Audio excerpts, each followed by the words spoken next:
Well, now that we've got some resources up there, we've got some stuff that people are going to want to get at, let's look at creating the next type of page. We're going to make a news page or an announcements page. We'll click on the new page function and we'll create a new page. So this is where the updates are going to go, the updates to my team that all are using this site. We'll click on web page and change it to announcements. And we're going to leave it at the top level because, again, I want it to be equal to the other pages.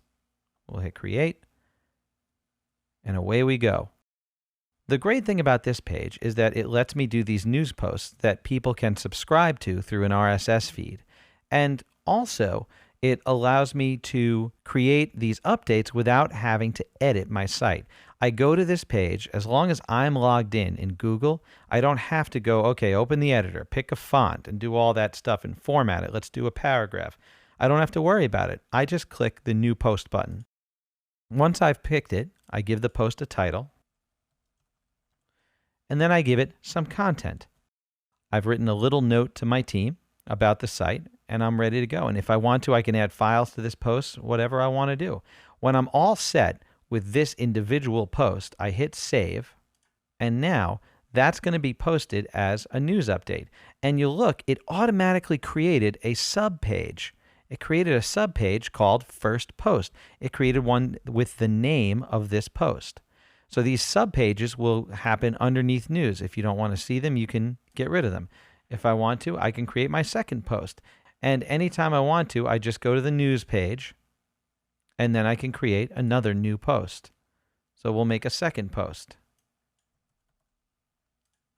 And let's pretend we haven't heard from anyone.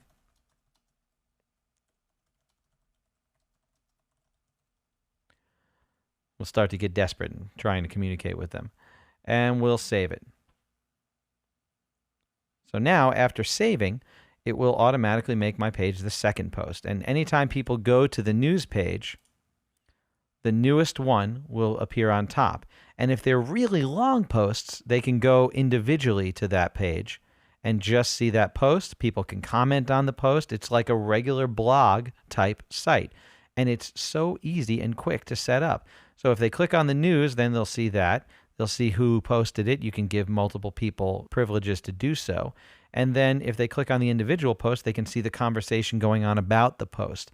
So if you've got these news updates and you're polling for information or asking for data, asking for your team for feedback, everyone can join in that conversation and expand and see it. And people can subscribe, or you can force them, tell them you're going to fire them if they don't.